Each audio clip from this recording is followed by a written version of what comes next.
on fertile ground. This graveyard, yard of graves, as I made a little video before.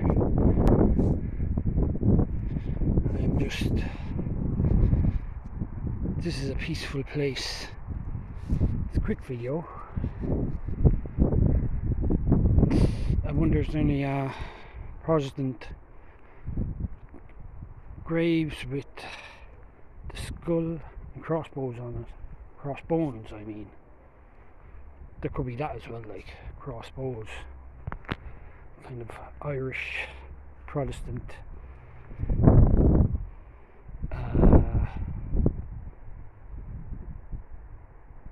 patriot emblem. So anyway, I'm just in here for a quick walk around.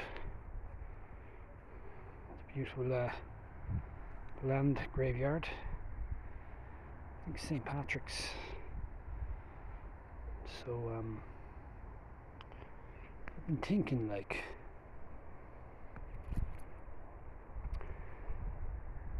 there's a lot going on and you just need time to breathe.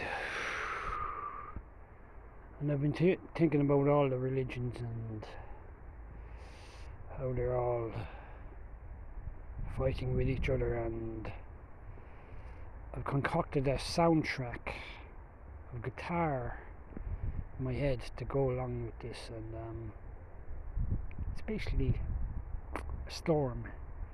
It's chaos. It's basically a predecessor of what's been going on thousands of years, and with all these infiltrations and religions and secret societies and people fighting over Islam and Orthodox Christianity and Protestant, Presbyterian. No, we're this is our way is best and our way is best. No, and they all seem to be. Some of them do agree with each other. So they do. There seems to be a lot of agreement on a lot of sides, but I'm part of none really, like, and my philosophy is, if you find a religion or a practice you feel comfortable with, well, I'm not going to tell somebody to stop practicing Buddhism or Christianity or Orthodox Christianity or Islam, or tell them this is the way and your doctrine is wrong. Some of them are uncalled for and barbaric, to tell you the truth, like Sharia law, stuff like that. It's almost totalitarianism and fascism. Yes, predecessed by violence and chaos. That's how society works. You know, I'm not going to get in anyone's faces over it, because I am a peacemaker. Although peacemaking for me doesn't serve me too well if I get into a debate, an argument with somebody, which I did a couple of weeks ago, and I said something somebody didn't agree with and they did not like it at all, and I was called a couple of not bad names, but you know, it wasn't like degrading names or anything like that, but I was told where to go and called, basically called this and that and the other, the usual. I wasn't called racist or anything, or bigot or nothing like that.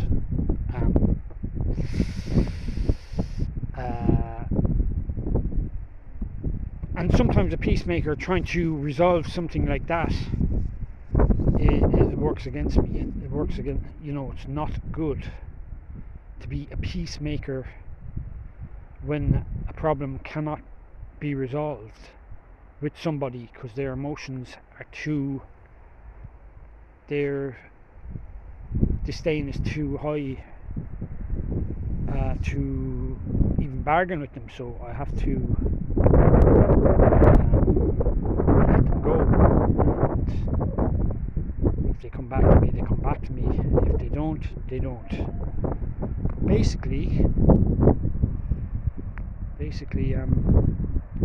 before being a peacemaker, trying to resolve a situation where I said something and somebody didn't like it, and trying to resolve the issue and staying there doesn't work for me. It works against me. It makes the situation worse. So it does. It's like a bad relationship. So I'm in this beautiful graveyard walking barefoot.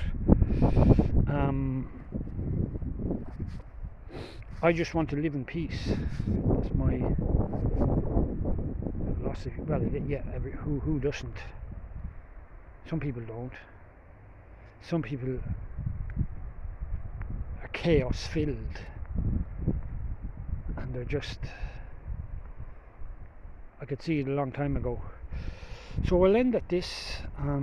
It's a nice windy evening, this graveyard, the yard of graves, and I was just thinking about that stuff today, and a couple of meaningful connections came up today in my life, which I found quite enlightening. See, there's a street house there in the background. I did find it quite enlightening.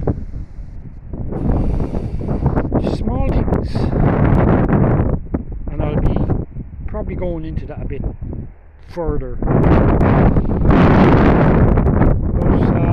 when I was down in St. Patrick's Gateway Church in Waterford, it's there in the hill, after the square, the main shopping square. I can't think of the name of it for my life. John Roberts Square or something like that. I did see a gravestone with a skull and bones on it, and somebody did say to me that it was a Protestant gravestone. I'd have to look into it more. I'd have to visit again, maybe. Stuff like that interests me. So, and I'd also like to go back to that church. I would have liked to do a video of that at the time when I was in Poland, in Izboschen. It was I think that's how you pronounce it, Izboschen. My friend's girlfriend's village where her parents live, and there was a statue depicting Jesus.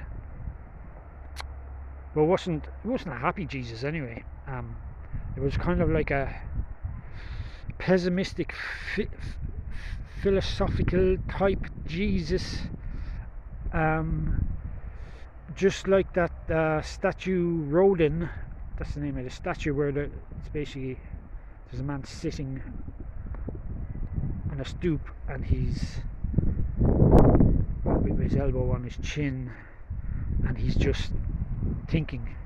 I guess he's thinking too much, and that's so. This statue of Jesus was similar, and he looked pessimistic, depressed, and a light grey, painted light grey, and there was also plaques on the wall venerating all the